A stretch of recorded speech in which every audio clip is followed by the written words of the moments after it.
10, 9, 8, 7, 6, 5, 4, 3, 2, 1. Rangers in space!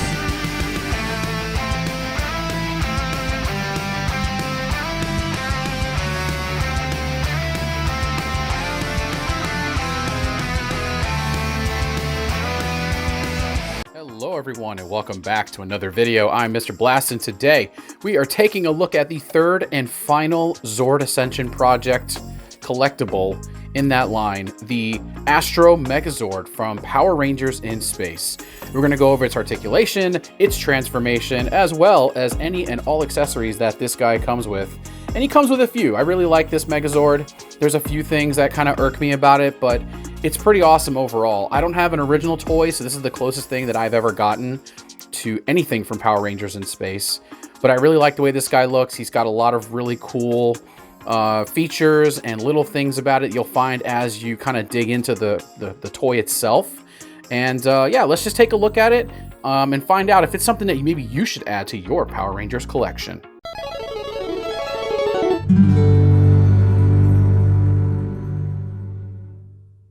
All right, and here it is. This guy is massive. I can't really tell you how massive this toy is. It's pretty big, and I understand that it's supposed to be basically a space shuttle that they use to travel through space. It is their main base of operations that they use to go and search for Zordon throughout the show, the entire series of Power Rangers in Space. It's got a lot of cool little features and things like that, little gadgets like these guns right up top here. It's also got a cockpit that opens up, and as you can see in there, there's little Rangers inside there, which is really cool. Little things that I had to kind of figure out and mess with this thing and finagle it and kind of mess with it and see how everything works and all that stuff. It also has inside here, if you're transforming it, inside is the little shuttle that they fly around in that forms the Astro Megazord's head as well. It's got all kinds of metallic paint. You can see the blue and the silvers. It's got the colors, sort of like the squares that are on their uniforms, I believe. So that kind of works out, right? You've got a little bit of this yellow right here. The wings are painted red with a nice black stripes on them. Here's the bottom of it. More of the silver metallic over here. On the side, you've got these little rocket missile deals here underneath, which is really cool. I don't know why I'm so fascinated by this, but it's got wheels that actually roll, which is great for a toy this size. Up until this, actually, I think this is the largest Zord or Megazord that we had up until this point. It's way taller than the Megazord, way taller than the Dragon Zord, so which makes sense. Again, it's their main base of operations. It is what they use to travel around the galaxy when they're searching for Zordon, and of course, it turns into the Astro Megazord. If we flip it over, you can see where the shield is. It's really, really similar to the original toy that came out way back when, I want to say in the mid-90s. So just after Zeo, I think I want to say like 97, something like that. So we're talking almost a lifetime ago, guys. Isn't that crazy how fast time goes when you're not paying attention? Here's part of the gun. I don't know if this is show accurate. I just put it on the bottom because it's good storage. So there's the fists, and I'm pretty sure I have it down where the fists are actually facing downward and these are up like this. So if I'm wrong, tell me in the comments down below. So otherwise, this is actually a really nice looking toy. It looks great. I know I kind of say the word toy loosely. I don't really think this is a toy.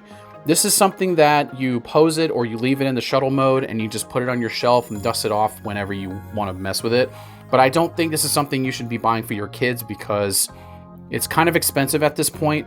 As you know, the Zord Ascension project line was basically canceled barely a year after it started, which is a shame because I would have loved to have seen more of these Zords, even in Power Rangers in Space. Now that I've gotten to know the Astro Megazord and the story behind it, I really wish we could have gotten more, but I don't know. What do you guys think? That's enough of me rambling. Let's get this guy transformed and let's find out how the actual Megazord side of it looks. Okay, so we're going to go through this step by step. There's not a whole lot to this transformation, but there is one part of this that I got caught up in when I first transformed it, and it's going to be somewhere around here with the legs. This worries me, and I'm going to show you guys why in a moment here. So we're going to just flip these up for now. We're going to remove these on the side. Just kind of set these off to the side for now. Same thing, we're going to take this off, put this over here on the side. we're gonna go underneath, and I'm gonna take the blaster off as well. Then off to the side. This shield does come off, so we're gonna move the arms out of the way.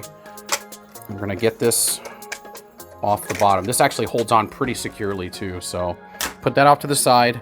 Unclip the arms. This is how I do it. You can do it any which way you want, but this is how I've been doing it. Unclip the arms here too. Then we're gonna flip it back over to this side. This is where it gets kind of tricky, because the legs, like I said, they're massive. This is a really large Megazord, and I'll do a side-by-side comparison to the Megazord as well in the same line, which from what I understand is pretty accurate as far as the scaling goes. So this has a really loud ratcheting noise, so just be ready for it. Flip these up, the skirts. You can see. So yeah, the head kind of just falls out sometimes if you're not careful. So this is where it kind of gets weird for me. In here, there's a ball joint with a soft ratchet. You can't just pull this up and then flip the leg around. No. So basically, you need to... And if anyone else has a better way of doing this, let me know. If you have this collectible, and let me know. But it makes me nervous because this is all plastic. There's no die cast in this. So I don't know how well die cast would have worked in here, but it is what it is. So we're going to turn this all the way around. So basically the leg is going to look like this inside here. And then you're going to turn this like this. Turn the leg out. As you can hear that nice clicking. It's nice and loud. I love it. We're going to point the guns forward because I'm pretty sure that's show accurate too. And then inside here, there's an actual flap that you can open to fill in the foot. And also it kind of serves as a heel spur as well. So basically your leg is going to end up looking like this. So same thing with this side. Just kind of untab it. It does tab on the inside right here. If you do it correctly, it should tab in without any effort when you transform it back into the ship. So we're just going to kind of turn this all the way around. There's going to be just enough clearance right in here for this to slip by it. So just, you know, you'll see it. And again, you got to be really careful. Like I said, it's plastic ratchets, which I'm not a huge fan of, but what are you going to do? So we're going to turn that like that, and then bring the leg down. Same thing. Going to flip the foot up, nice and clicky. I love the clickiness. I love when toys click like that. Face the gun forward. Underneath, you've got the flap right here. Just kind of pull it out, and it just hangs down. So now you've got the feet, kind of. So it's going to flap backwards a little bit because everything's kind of just hanging off the side.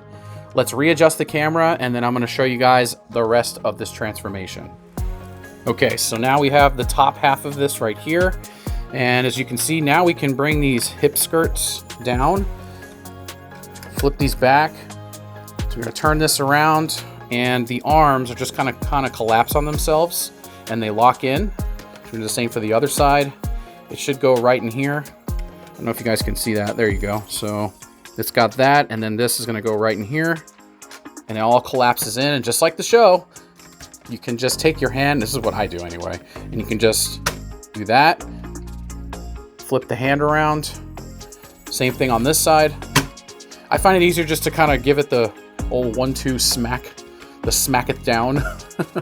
So, and the last but not least, you've got the head, the space shuttle head. So we're going to lean this guy forward a little bit. Yeah, so this actually can lean forward a little bit, so you can kind of get the better looking pose. And then the head, which is, of course, you guys know the shuttle, this flips down like this. And of course, it goes up. And there's a little hole right here where this peg goes into. So we're going to just kind of line that up as best we can. The head is made of a vinyl, so you don't have to worry about scratching it, I think. As long as you're careful with it, you know. So, but there's the head itself, and then inside here, there's like a little lip. You can just kind of put this in here. And on the back, it's got 2 more holes with pegs in them that you kind of clip in there.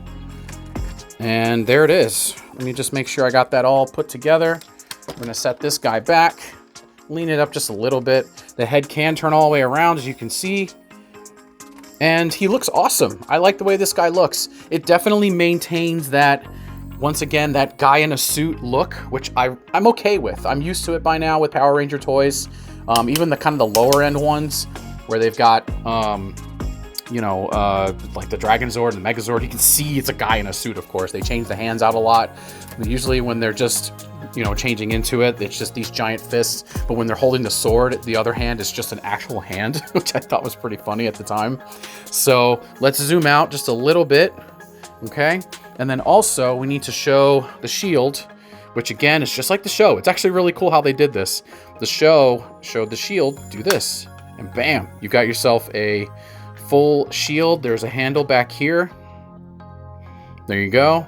Although I'm pretty sure I might have this upside down, actually. Again, I didn't watch enough of the show to remember. I watched a retrospective on Power Rangers in Space, and from what I saw, the show looked fantastic. I can see why a lot of people really consider this like the saving grace, or maybe even the golden standard for Power Rangers, which is pretty cool. I don't know if anything else ranks higher than in Space, but there you go.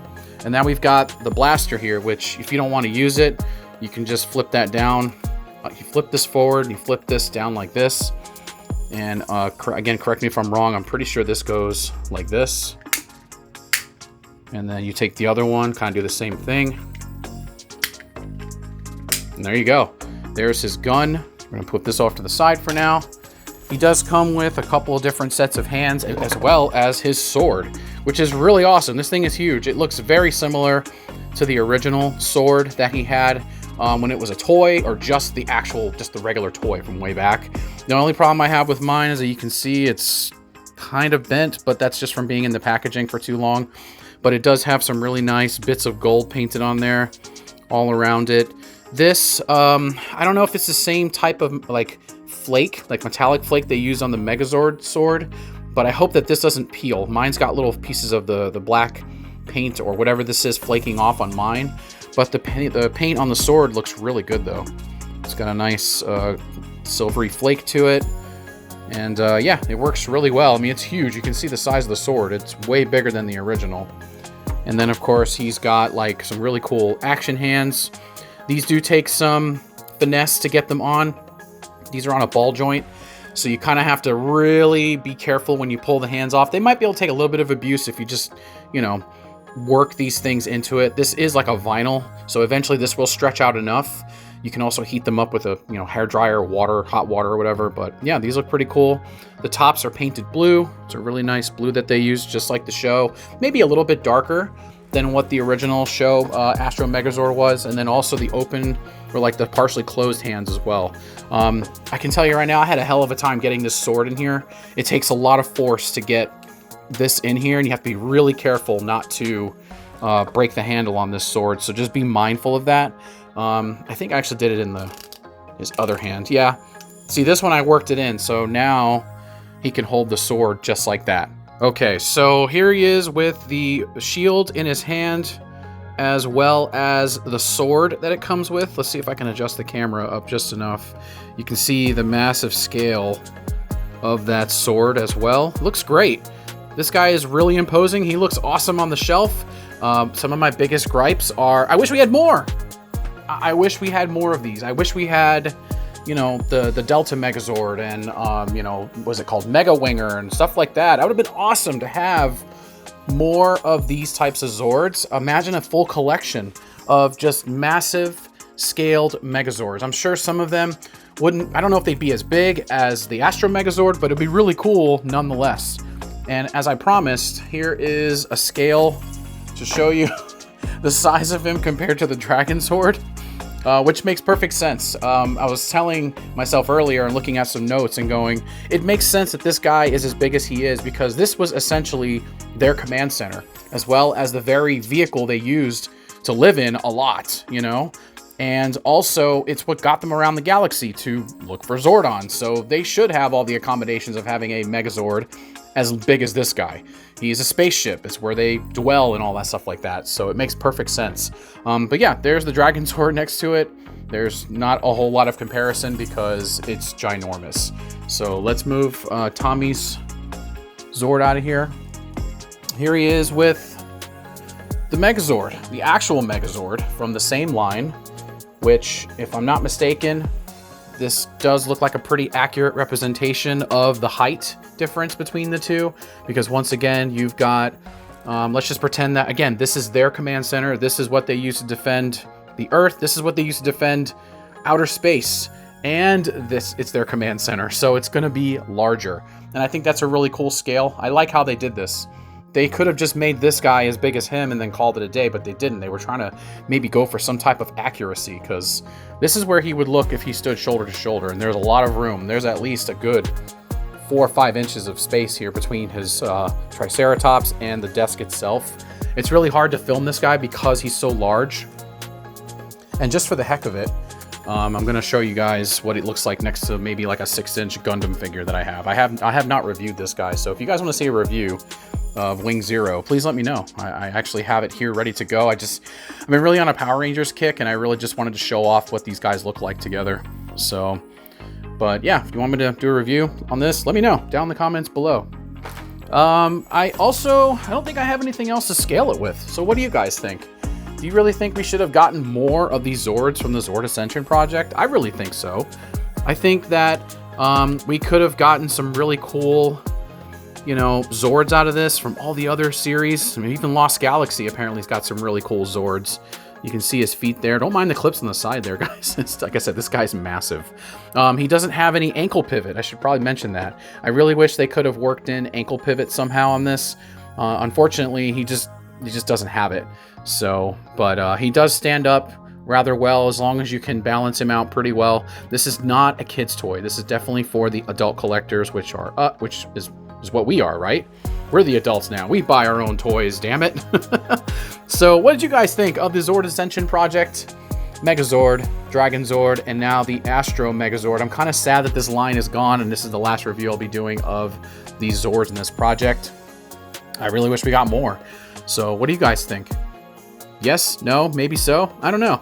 All right, that's going to be it for me, guys. Thank you so much for watching. I'm Mr. Blast. This has been the 3rd part of the Zord Ascension project Megazord review. If I missed anything, let me know down in the comments below. I'd really appreciate some feedback.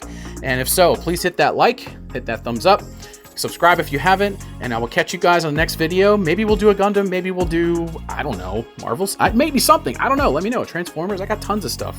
Stuff that's just sitting around, So thank you guys very much, and I'll catch you all in the next video. Later.